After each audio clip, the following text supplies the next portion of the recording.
27 साल की उर्वशी मूल रूप से राजस्थान के बूंदी जिले की दयानंद कॉलोनी की रहने वाली थी, लेकिन पिछले 7 सालों से वो अपने भाइयों के साथ नवी मुंबई में कोपर खैराने के सेक्टर 19 में रह रही थी। उर्वशी वैष्णव मुंबई के सोना रेस्टर और बार में वेटर के तौर पर काम करती थी।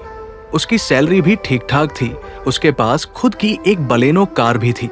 हर दिन की तरह 13 दिसंबर 2022 की सुबह 9 बजे उर्वशी अपनी बलेनो कार से जॉब करने सोना रेस्टर में जाती है। उस दिन उर्वशी के साथ उसका एक दोस्त भी था जिसका नाम रियाज खान था। उस दिन उर्वशी की गाड़ी उसका दोस्त रियाज ही चला रहा था। उर्वशी को रेस्टर में ड्रॉप करने के बाद रियाज उसकी गाड़ी लेकर चला गया। रियाज शाम को अंधेरा होने के बाद वापस उर्वशी के घर पर पहुंच गया। रियाज ने उर्वशी के भाई पारस से कहा कि उसके सर में बहुत दर्द हो रहा है, इसलिए कॉफी बनाकर पिला दो। पारस ने उसे कॉफी बनाकर पिलाई।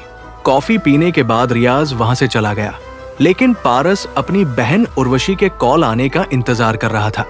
असल में शाम को 5 बजे हमेशा उर्वशी अपने भाई को कॉल करके बताती थी कि उसकी ड्यूटी खत्म हो गई है, जिसके बाद पारस अपनी बहन उर्वशी को लेने चला जाता था। कभी कभी उर्वशी का दोस्त रियाज भी उसे लेने जाता था, लेकिन 13 दिसंबर की शाम को उर्वशी का कॉल नहीं आया। धीरे धीरे वक्त बीतता रहा और फिर शाम से रात होने लगी, मगर उर्वशी अपने घर नहीं लौटी। और जब उसके भाई पारस ने उसे फोन किया तो उसने फोन भी नहीं उठाया। उर्वशी के जीजा भी मुंबई में ही रहते थे।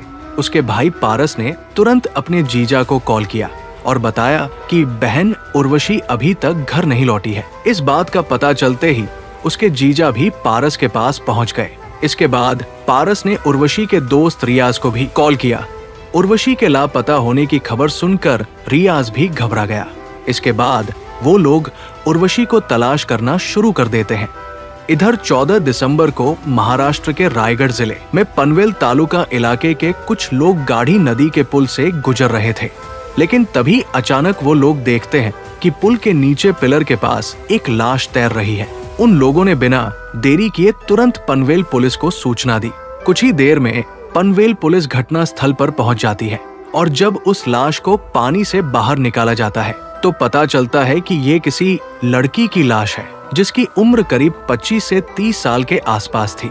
इसके बाद पुलिस सबसे पहले उस इलाके में रहने वाले लोगों से पूछताछ करती है कि हो सकता है कोई उस लड़की को पहचानता हो। उस लड़की का चेहरा अभी तक खराब नहीं हुआ था, लेकिन चेहरा साफ दिखाई देने के बावजूद भी उस इलाके के लोग लड़की को पहचान नहीं पा रहे थे। लेकिन अजीब बात ये थी कि उस लड़की के पास से पुलिस को कुछ भी नहीं मिला था। यानी ना तो उसके पास कोई पर्स था और ना ही कोई आईडी कार्ड था और उसके शरीर पर कोई ज्वेलरी भी नहीं थी। अब ऐसे में पुलिस के लिए ये पता लगाना बहुत मुश्किल था कि आखिर ये लाश किसकी है, क्योंकि अगर उस लड़की के पास से कुछ मिला था तो वो था उसके पैर में पहना हुआ एक सैंडल। लेकिन मामले की गंभीरता को देखते हुए पनवेल पुलिस ये केस क्राइम ब्रांच को सौंप देती है।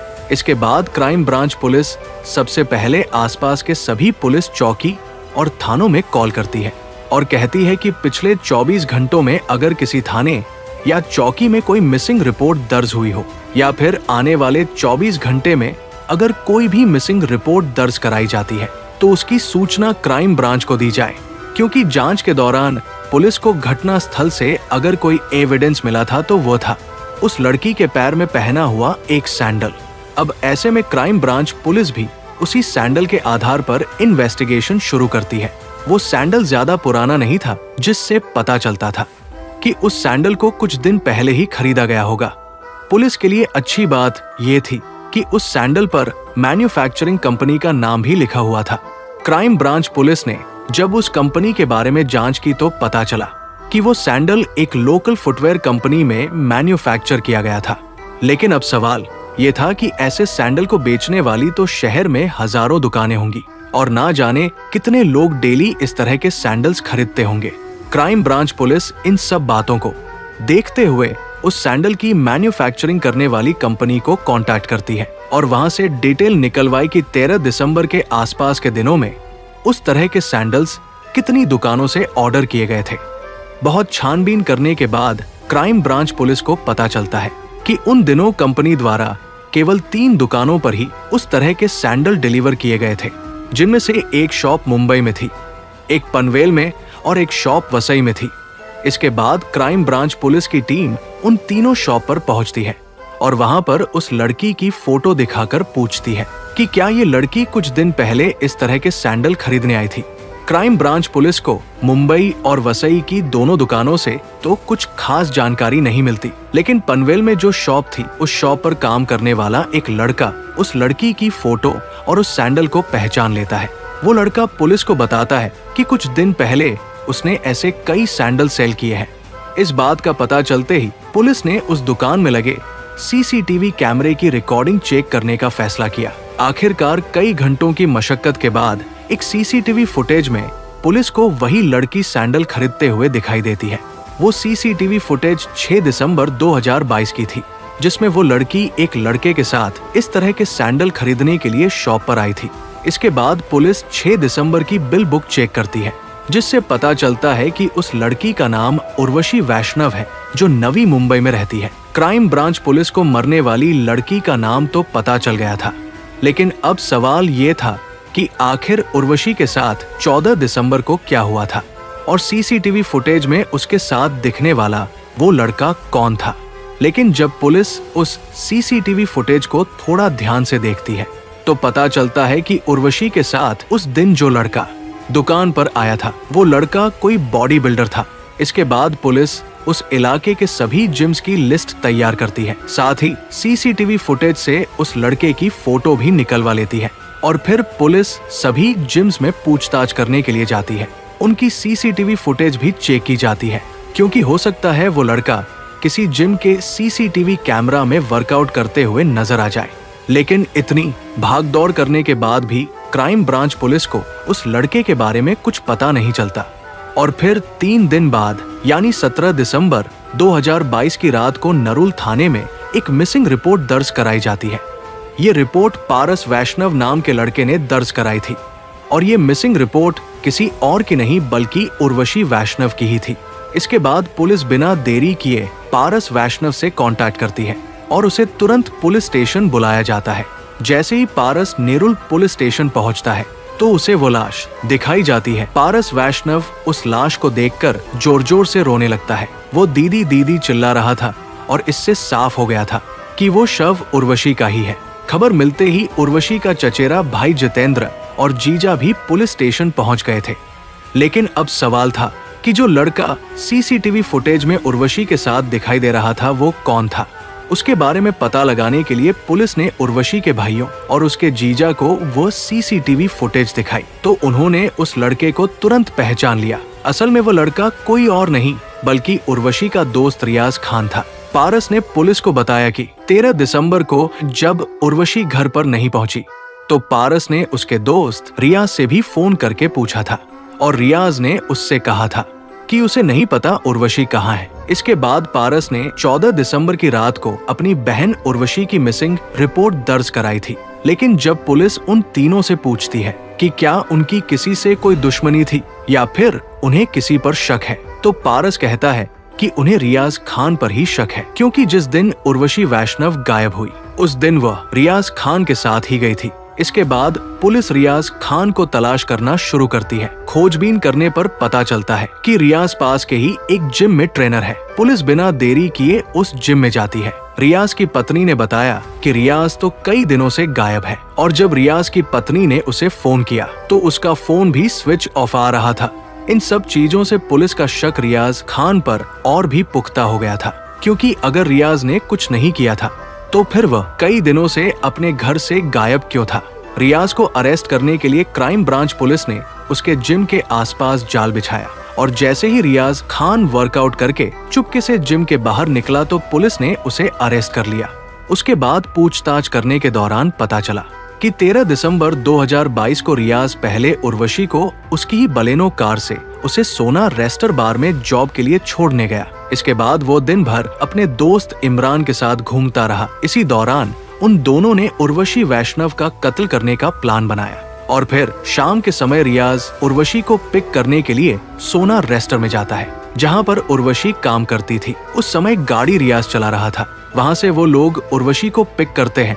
इसके बाद रियाज उससे कहता है कि चलो कहीं घूमने चलते हैं। उर्वशी उनके साथ जाने के लिए तैयार हो गई, लेकिन बीच रास्ते में ही पीछे बैठे इमरान ने एक रस्सी की मदद से उर्वशी का गला घोट दिया, जिससे उसकी मौत हो गई। इसके बाद इमरान और रियाज पनवेल तालुका की गाड़ी नदी के पास पहुंचे। वहां से उन्होंने पुल पर खड़े होकर उर्वशी के शव को नीचे पानी में फेंक दिया। फिर वो दोनों वहां से फरार हो गए। इसके बाद इमरान बीच रास्ते में ही उतरकर अपने घर चला गया, जबकि रियाज उर्वशी की गाड़ी को लेकर उसके घर पर पहुंचा। वहां उसने उर्वशी की गाड़ी को पार्क किया। फिर वो अपनी बुलेट लेकर वहां से चला गया था। लेकिन अब सवाल ये था कि आखिर रियाज और इमरान ने उर्वशी का कत्ल क्यों किया था। पूछताछ करने पर रियाज ने पुलिस को बताया कि उसकी और उर्वशी की मुलाकात इस घटना से 7 महीने पहले उस रेस्टोरेंट में हुई थी, जहां उर्वशी वेटर का काम करती थी। उन दोनों में जल्दी ही दोस्ती हो गई, लेकिन फिर ये दोस्ती प्यार में बदल गई।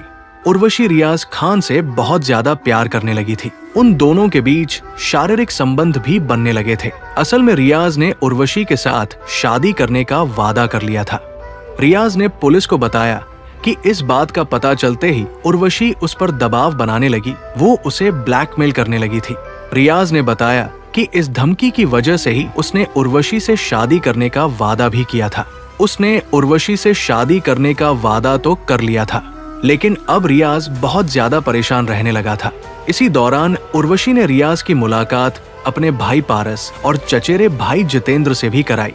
उर्वशी ने ये नहीं बताया था कि रियाज उसका बॉयफ्रेंड है, बल्कि उर्वशी ने अपने भाइयों को ये बताया था कि रियाज सिर्फ उसका दोस्त है। लेकिन कहीं ना कहीं उर्वशी के भाइयों को ये एहसास हो गया था कि उर्वशी रियाज से प्यार करती है, और यही वजह थी कि 2022 में दिसंबर के महीने में उर्वशी रियाज को साथ लेकर राजस्थान के बूंदी जिले में अपने गांव एक शादी में भी गई थी। लेकिन उस शादी से वापस लौटने के बाद उर्वशी भी रियाज पर जल्द से जल्द शादी करने का प्रेशर बनाने लगी। अब रियाज बुरी तरह से फंस चुका था, क्योंकि ना तो वो अपनी पहली पत्नी को छोड़ सकता है और ना ही वो उर्वशी के साथ शादी करना चाहता था। रियाज ने सोचा कि अब इस परेशानी से छुटकारा पाने का यही तरीका है कि उर्वशी का कत्ल कर दिया जाए। इस साजिश में वो अपने दोस्त इमरान को भी शामिल कर लेता है। इसके बाद वो दोनों मिलकर एक खौफनाक प्लान बनाते हैं, जिसके लिए रियाज अपने दोस्त इमरान को कुछ रुपए एडवांस भी देता है। रियाज ने सोचा था कि अगर उर्वशी का कत्ल करने के बाद उसकी लाश को नदी में फेंक देंगे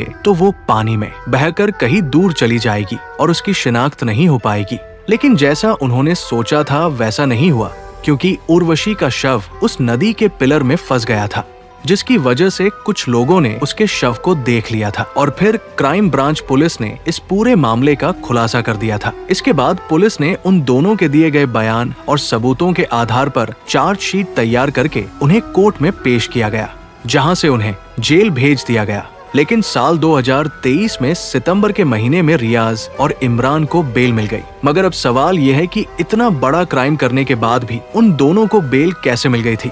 दरअसल उन दोनों के खिलाफ कोई भी ऐसा सबूत और ऐसा गवाह नहीं था जिसने रियाज को उर्वशी के शव को नदी में फेंकते हुए देखा हो या फिर उन दोनों को साथ जाते हुए देखा हो।